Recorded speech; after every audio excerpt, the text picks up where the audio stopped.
তারা টিভি এবং নিউজ আয়োজিত আজকের মুক্তিযুদ্ধে শরণার্থীদের ভারতের ভূমিকা শীর্ষক আলোচনা। এখানে উপস্থিত আছেন আমাদের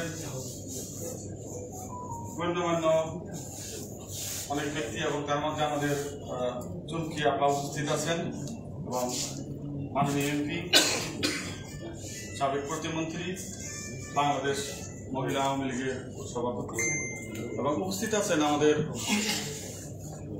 বীর মুক্তিযোদ্ধাদের সর্বোচ্চ সম্মানের আমাদের আবার চৌধুরী কাকা, সাবেক মুক্তিযোদ্ধা সংসদের চেয়ারম্যান এবং আরো উপস্থিত আছেন তারা নিউজের আমাদের দিবঙ্কর দাস দাদা এবং অনেক গণ্যমান্য ব্যক্তিবর্গ উপস্থিত আছে। সবার নাম আমি জানি, সবাইকে আমি আমার পক্ষ থেকে আমি সংগ্রামী সালাম গ্রহণ করার জন্য অনুরোধ জানাচ্ছি।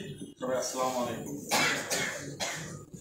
আজকে আমি তারা নিউজকে ধন্যবাদ জানাই যে এত সুন্দর একটা প্রোগ্রাম এবং ভারত আমাদেরকে যে সহযোগিতা করেছে কি করে নাই তা আমাদের দেশের মানুষের জানা দরকার, ভালোভাবে জানা দরকার এবং অনেকে জেনেও অস্বীকার করে।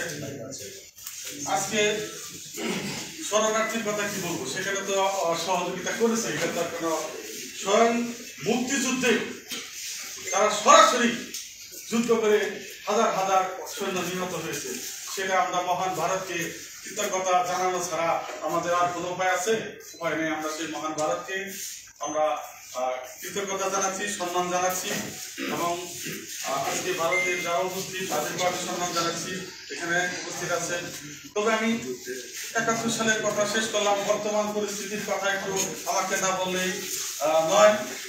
আজকে দেখা যাচ্ছে যে আমাদের মাননীয় প্রধানমন্ত্রী ভারতকে নিয়ে যদি ভালো একটা কাজের বিষয়ে আলোচনা করে, সেটা বাংলাদেশে সেই স্বাধীনতা বিরোধীরা সেটাকে উল্টাভাবে সাধারণ মানুষকে বোঝানোর চেষ্টা করে, যেটা আমরা ফেসবুকে প্রতিনিয়ত দেখতেছি। আরেকটা বিষয় আমি বলবো যে আপনারা খেয়াল করবেন যে স্বাধীনতা যুদ্ধে এদেশে কিন্তু কমসে কম হয়তো আমাদের চাচারা জানেন, কমসে কম 25% মানুষ কিন্তু সরাসরি মুক্তিযুদ্ধের বিরোধিতা করছে। তারা কোথায়? তারা কিন্তু এই দেশে, এই দেশের মাটিতেই তারা অবস্থান করছে। তারা সেই কষ্টের কথা বলতে পারে না, সেই মুক্তিযুদ্ধে সেই তাদের যে পরাজয় হয়েছে সেই পরাজয়ের কথা তারা বলতে পারতেছে না। তাই তারা পদক্ষেপ নিয়েছে যে কিভাবে মুক্তিযোদ্ধা পরিবারকে অপদস্থ করা যায়, ঘায়েল করা যায়, সেইগুলোকে তারা আজকে দেখেন মুক্তিযোদ্ধা কোঠা নিয়ে রাস্তায়, তারা মুক্তিযোদ্ধা কোঠার বিরুদ্ধে তারা রাস্তায় আন্দোলন করছে। আমি সাধারণ ছাত্রদেরকে দুষবো না, কারণ এদেরকে যারা ইন্ধন দিচ্ছে তারা কারা? তারা বুঝাচ্ছে তাদের যে বেকারত্ব সেটাকে কাজে লাগিয়ে তাদেরকে আজকে মাঠে নামাচ্ছে আমাদের বিরুদ্ধে। আমরা এতে কি পাবো?